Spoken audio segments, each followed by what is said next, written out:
The Crusades lasted for about 2 centuries. Historians think about 1.7 million people died during these religious wars. The Christian Church was one of the few remaining stabilizing powers when Europe fell into the early Middle Ages, giving them unprecedented influence. The people settled into tribes and loose states.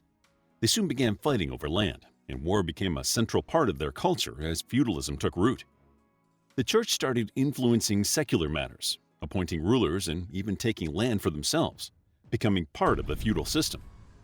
The Crusades were born from this intersection between church power and secular warfare. These wars were about more than fighting the Islamic forces in the Holy Land. They were also fought over internal doctrines, worldly greed, and ecclesiastical authority. These wars are not ignorable. They were the biggest battle for Christian freedom in the Middle Ages. Why did the Crusades begin? Warfare was a deeply ingrained part of medieval European culture. A whole social class was dedicated to fighting. The knights had nothing to do, at least warfare-wise, when there were no wars, although they endeavored to keep busy with tournaments. The Crusades were something for the knights to do, but they also offered excitement, riches, and the opportunity to show their religious devotion. The official reason for the Crusades was to protect holy sites and Christian pilgrims visiting the Holy Land from Muslim forces, and the first call for a crusade came in 1095 CE. Around this time, the Byzantine Empire had lost land to the Seljuk Turks, who were Muslim.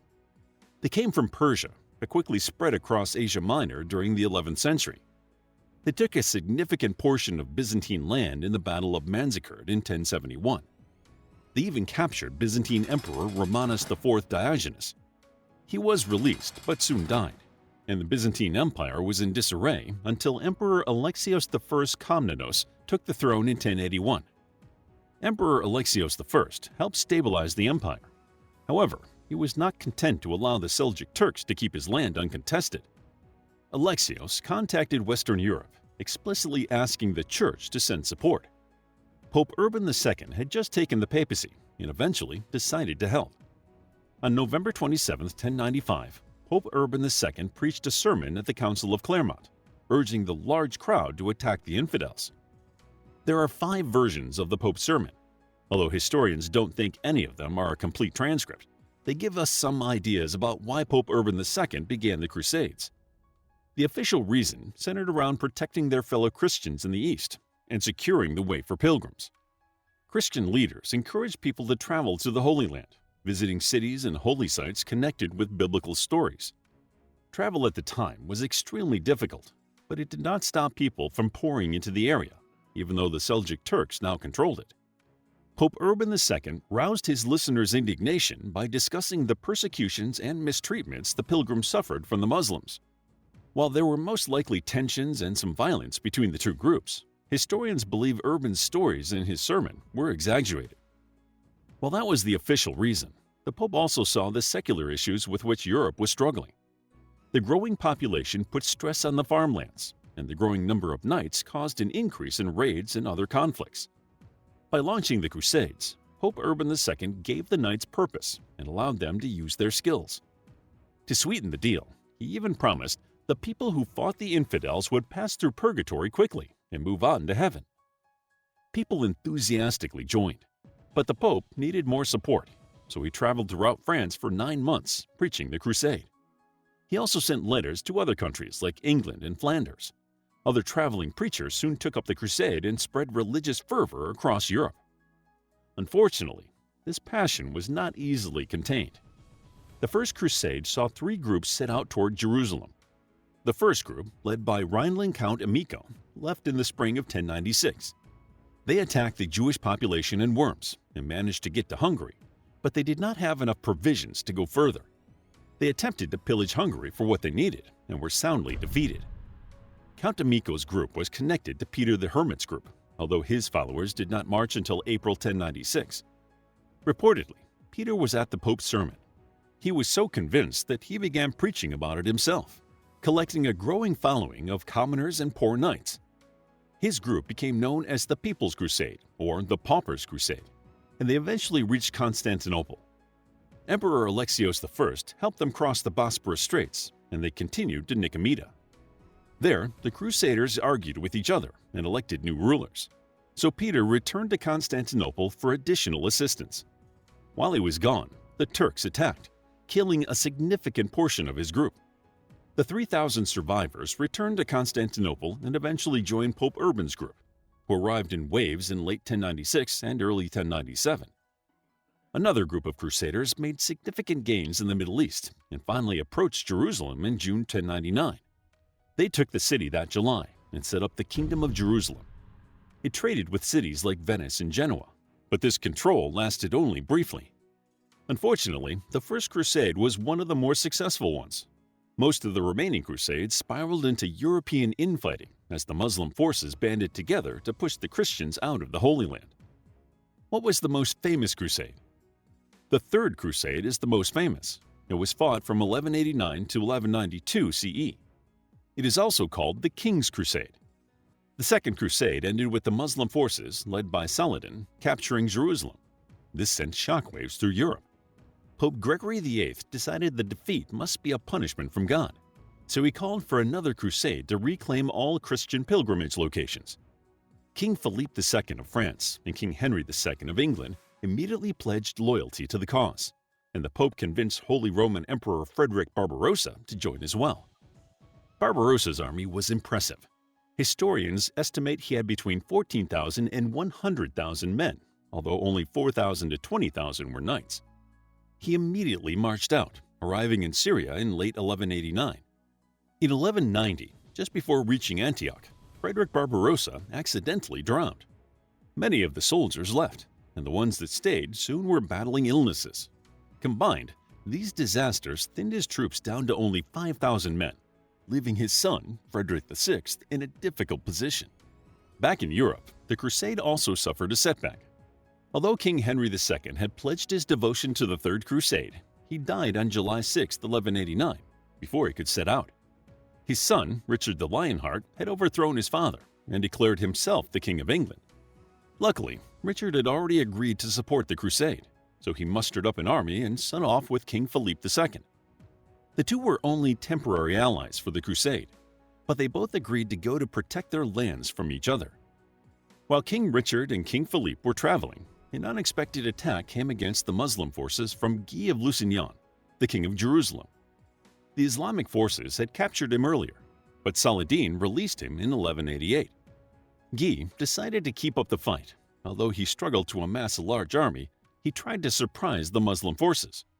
He was not successful, but he continued resisting. Guy's army grew as more European crusaders flowed into the Holy Land, and the fighting soon centered around Acre. It was an Islamic stronghold then, so when King Philippe finally arrived in April 1191, he joined Guy's army in sieging the city. Richard came in June and joined in as well. Philippe led the Third Crusade until the end of July. They had successfully taken Acre for Christendom, and Philippe returned to France to settle a question of succession in a dependency.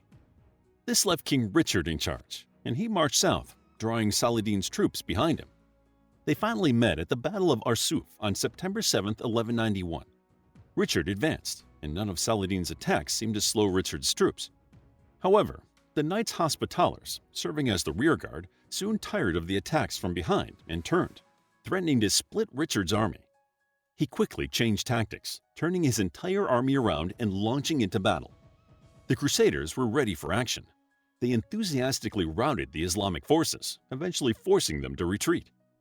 King Richard the Lionheart finally proved Saladin was not unbeatable. The European troops took over the coastline and then set their sights on Jerusalem. He would never take the city, but the Crusaders discussed who would rule Jerusalem anyway. Guy of Lusignan felt he was still the rightful ruler, but Conrad of Montferrat, the leader of Tyre, thought he should be the king of Jerusalem. In April 1192, the European nobles held a vote and gave Jerusalem to Conrad. Sadly, he did not get to enjoy it because he was assassinated in Tyre at the end of the month. The political maneuvering afterward showed that even though the Crusades were meant to be holy wars, the nobility involved focused more on power and wealth. On September 2, 1192, Richard finally signed a truce with Saladin. Richard was ready to go home. In return, Saladin agreed Christian pilgrims could enter Jerusalem freely, and he would take down his Ashkelon fortifications. Although the Third Crusade is one of the most famous wars, it did not restore Jerusalem to the Christian powers. The concern for land and control would continue to corrupt the Crusades until they finally faded into history. How did the Crusades end? The 8th and 9th Crusades were the last official crusades to the Holy Land. The 9th Crusade is so interconnected with the 8th that some historians think of them as one event. In 1267, French King Louis IX set sail for the Holy Land, appalled by the Islamic success earlier in the 1260s, led by the Baibars. Although they briefly met with the Baibars' forces at Accra, Louis's fleet could not defeat them and sailed to North Africa instead. Louis IX added to his forces by partnering with the King of England, King Henry III, and the King of Navarre. Henry III sent his son, Prince Edward, with a fleet. However, the 8th Crusade quickly halted as the French Crusaders succumbed to dysentery. The surviving French went home. Prince Edward pressed on to Accra, where he arrived on May 9, 1271. By this point, Accra had become the last Christian stronghold, and Edward knew he did not have enough men to fight Baibars directly. He tried allying himself with the Mongols, who attacked the city of Aleppo to distract Baibars. But Edward couldn't open a way to Jerusalem. In 1272, the 9th Crusade ended when the King of Jerusalem and Baibars signed a truce for 10 years. The Muslims continued to pressure the Christians still in the Holy Land. In 1291, Accra fell to the Mamluks, ending Crusade power in the region. Popes tried calling a 10th Crusade, but no one answered this time. Far from being holy wars, the Crusades had become the Church's way of handling European enemies. In 1383, Pope Urban VI started a crusade against the anti-pope Clement VII, an entirely European power struggle.